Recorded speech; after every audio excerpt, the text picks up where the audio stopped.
Well, thank, thank you very much. Boy, this is, say what? You want me to run around and show, my wife would like me to put on a highlight film live.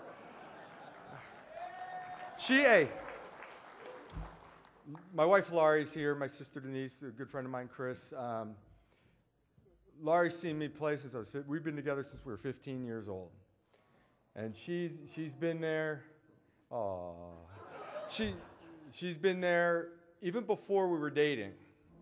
And we would sit in homeroom and talk about the game. You know, it was my way of flirting, I guess. I was cool. But, you know, she would be there. She walked to a couple of games when a pep bus got canceled, like the next town over, 2 towns over. She's seen it all. She was there when I didn't have a dime to my name. She bought the prom tickets. You know, she was the one that had the car and drove us around. It's like, you know, I'll talk about Laurie later, but that, you know, just from day one, she's seen it all and been there with me by my side and dragged her across the two countries, coast to coast, both countries, and been with her all the way. Laurie, I love you. Thank you so much for everything.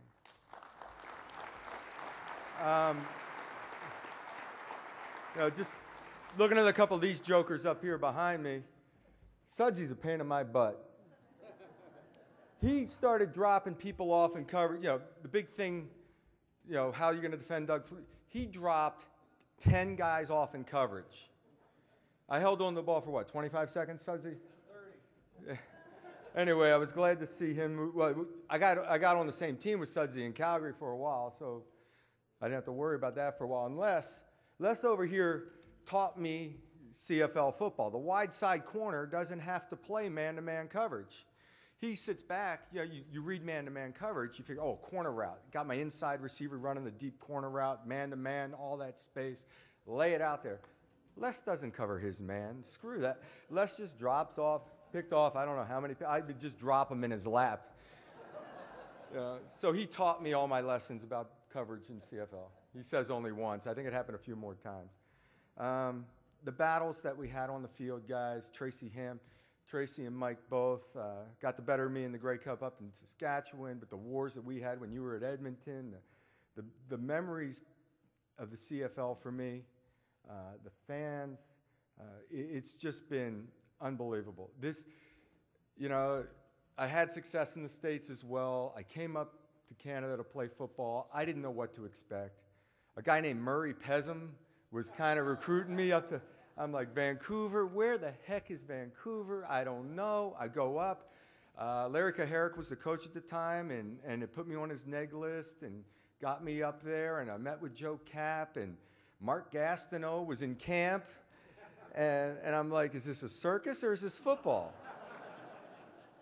And the one thing that held true when I got up and I visited Vancouver was that the guys they're football players. They're enjoying football. They have a passion for it. It's talent on the field. I'm going to give this a shot. I was in the NFL at the time, and I had opportunities, but nobody was really knocking the door down to make me their guy. And I figured I want to play. I don't want to be sitting on the bench watching someone else. I want to build memories. And I came up to play, and we struggled at first, and a guy named Bob Obilovich took over as head coach. And Bob was a CFL guy that put me in a position to be successful. He brought in a couple of rookie receivers from Montana, Matt Clark, Mike Trevathan, and Jay Christensen was there, Ray Alexander, and he signed my brother Darren. And it was an opportunity for me to play football with my brother Darren. And it was the most enjoyable 8 games of my life. We would make stuff, I'd give him a little nod, a little hand, it was playing in the backyard. We had a game where a couple of guys had gotten hurt, a separated shoulder, a broken jaw, a sprained ankle. Darren was the only wide receiver we had on the field. They knew it. They were doubling him. He still caught over 200 yards worth of passes. You know, it was just, you grow up as a kid, to be able to play professional football with your brother. It was just an amazing thing for me. And the memories that I've built up here, it was just one after another. And like I said, I'm dragging my wife across the country, going to different teams and playing. We bounce over to Calgary to play. And in Calgary, all of a sudden, I was surrounded by a lot of talent. I had probably the most talented football team I'd ever played with up to that time. The receiving corps was amazing. And the memories, like I said, people want to ask, they always ask me, what's your favorite play? What was your favorite game? And everyone would say, oh, the Miami pass. Throw the thing up, Gerard caught it, great, touchdown, okay. Gerard did all the work, right? I get there, and I got all these guys, and the game of my life was we were playing Edmonton. And we were in the playoffs, in the cold, going into the wind. We had a minute to go, had to go 80-something yards. We go down, my shoe flies off, I run into the end zone, and we're off to our first Grey Cup. And that, to me, was the game of my life, that it gave me the opportunity to win my first championship, our first championship as a team. The guys from Calgary getting together, we all bought long rider jackets and cowboy hats and traveled as a group. You know, we're getting on the plane. And Dave Sapungis is teaching me about the history of this league and the things, the traditions, and the guys on the team. We're all dressed in this cowboy garb. We're off to Grey Cup and won our first championship. And I remember standing hand in hand with Sponge on the sideline, looking up at the stands. And he dragged me over in front of our group, our section, and enjoying the moment. That's one thing I've never really done well, and that's enjoy the moment. To me, the pressure situations were always sitting back and just being so grateful and thankful. It's over. It was more like relief. And I thoroughly enjoyed watching my teammates go nuts and drinking and getting drunk and having fun. And for me, it was just the relief, the hang back. You know, Laurie can tell you, it was more like the pressure off my back. And Sponge got me to enjoy that victory. And we came back, and it was another tradition of CFL. We come back to Calgary, and you have the Grey Cup in your town. And Sponge is like, Flute, what you doing? I'm in bed. I'm sleeping. This is, you know, a couple nights later. No, we're going down to Nick's. We got the Grey Cup. And we go over to this restaurant, right, the popular restaurant from the guys. And he goes, come on, we're going down on Electric Ave, which is the bar, all the bars. And he was like the Pied Piper of Calgary, taking the Grey Cup, bar to bar. And I'm walking around, this is ridiculous. Because we'd go into a bar, and the owners of the bar would be nuts. You know, oh, this is awesome, all these people coming in. Yeah, but we left that bar, and everybody followed us. And we go to the next bar. And so then Sponge goes, come on, we're going to go hijack this sports final at 11. I'm like, what? He goes, come on. He puts on a hood, a mask, like a ski mask. And I've got the Grey Cup. And I'm behind him. He goes in, live show. They're doing highlights on a Sunday night or a Saturday night. And Sponge comes in, walks up behind the two guys at the anchor desk and says, I'm sorry, guys, we're taking over the show. This is live TV. And now you got to put yourself in their position. They had no idea what's coming. You know, this guy's got he might have a gun on there. You don't know. And then, you know, I come in with the Grey Cup. And actually, that was before we were down at the bars, because then he announced on air, we're taking it, we're going down the bars. People were getting out of their beds that night. And heading down the bars. So, but this to me, picture that in the NFL. Does that happen? Is Peyton Manning out on the street? Is Eli out on the street? No, that stuff doesn't happen. But Sponge, and that right there is the difference of this game and that game. That game, a bunch of prima donnas. I'm sorry. I've been there. I've played it. I enjoy you know what I enjoy? I enjoy winning. Nobody competes like me, but I love winning. But, you know, at night I'm coming home. I've got my high school sweetheart is my wife. I've got two great kids, a family around me. I have friends that are in the stands. We would go back. When I was playing in Buffalo, I had high school buddies of mine that traveled wherever I played, at least once a year, whether it was CFL, it could have been Vancouver, Calgary, Toronto, wherever, San Diego, Buffalo, you name it, and they came to a game. They came out to San Diego, we'd play the game, order up some pizzas after the game, I'd meet up with them, we'd grab pizzas, chow down, wait for the stadium to clear out, go back to the stadium and play touch football in the stadium, and hang out. And people down there didn't understand that. Up here, we're coming in on game day, and I'm walking across the field with my kids. And my wife's at the stadium early, and it's a family feel to it. The games themselves, the people around the game, it made it so enjoyable for me. And the CFL put the fun back in football. I've said that 1,000 times.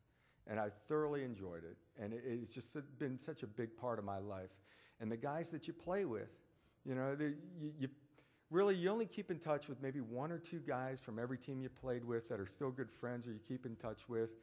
And, you know, that first championship in Calgary was very special to me. Like I said, that was my first championship. But, you know, things went on there that were beyond my control. I moved on to Toronto. And in Toronto, I met Mike Pinball Clemens, the ambassador of the CFL. Who's in the house, Pinner? Daddy's in the house. My 89-year-old mother-in-law knows who's in the house. All right? And this joker, I come back up. It was for the Canadian Sports Hall of Fame last year, and I go up to practice and visit. He starts up with who's in the house, and I got to get up in front of the damn team and dance, and I don't dance. You know, again, it's that feel. So we come to Toronto. We've got a very talented team. Most of your guys, Tracy, from the Baltimore team, thank you very much. And I got to play with them, you know, Robert Drummond and so on, and you know, Paul Mazzotti. Paul and I, the flying bonefish. Paul's because he was skinny as hell, and he made his reputation on special teams, diving and blocking punts at first. And he was the bonefish because he was so skinny, but when he started blocking punts, he was the flying bonefish. You know, I picture when we won the 2 championships with Toronto. First, we were here in Hamilton, in the snow, a game that epitomizes CFL. It's so the essence of what the CFL was all about. Snow on the field, a beautiful setting, in a smaller stadium that only the CFL, the atmosphere would have, and it was just a phenomenal game. It went down the wire, and to top it off, I'm playing against my brother, who's making play after play. And, you know, to be in that atmosphere, Laurie became a veteran of Grey Cup. She understood how it works. The first Grey Cup championship, she came down, got to the locker room, and we kind of enjoyed of course, I was over in some press conference, and we lost out on a lot of. She enjoyed the atmosphere, and I'm over doing a press conference, and I never saw the atmosphere. So we learned. So the end of the game comes down. We got the game wrapped up. Here comes my wife down over the wall onto the field. I'm not missing it this time. You know? And so I'm over. So Laurie's coming over the wall. And we go down the locker room, we have the celebration, and we really started to learn to enjoy championships. By the way, the game was won because Michael Pinball Clemens jumps up, leaves his feet, catches an onside kick, and gets the tar knocked out of him. You know, all his great highlights, that's my favorite memory, him recovering an onside kick. You know, so then in the next Grey Cup, we're in Saskatchewan, cold weather, we're playing Saskatchewan in Edmonton, and the whole, you know how Canada is. Everybody's rooting for the underdog. Everybody's a Rough Rider fan. There's Saskatchewan fans. There are people, you know, it's green all over the place. And there's Zed with 200 Calgary fans at the most and 65,000. So then we blew them out. Comes down towards the end of the game, and there's Laurie, Grey Cup veteran, coming over the wall. She's coming over the wall, and so are all the other wives. Now, they're learning from Laurie. Come on, we're going down on the field. Yeah. And, you know, that atmosphere, those are memories. That's why I came to the CFL. I wanted to build memories. I didn't want to be sitting on the bench watching somebody else pulling the trigger. And the CFL, number 1, rekindled my enthusiasm for football. Number 2, put my confidence back and gave me the opportunity to later go back down. And I just, you know, it has never been about playing for money for me. It has been about the competition. I told my wife I wouldn't mention it. I'm still playing baseball with my brothers. We had a game the other night. I'm leaving. You better believe we win. We're going to leave after this. We got a game in the morning back home. Yeah, it's what I love to compete. I love to play. And this was that for me. It was fun. I loved playing in the CFL. These guys made this league what it is. It's 100 years of tradition. People in the States don't understand that. They don't understand the tradition of this league and the pride that people have in the league. It just, you know, the feel of walking in the huddle looking at pinball. Pinball, we ran a play down by the goal line. We were about the 10, 15-yard line going in, and we ran a play where Mookie ran a seam route, and pinball comes under, and I didn't see it real clear. Pinball runs back to the huddle, says, call that play again.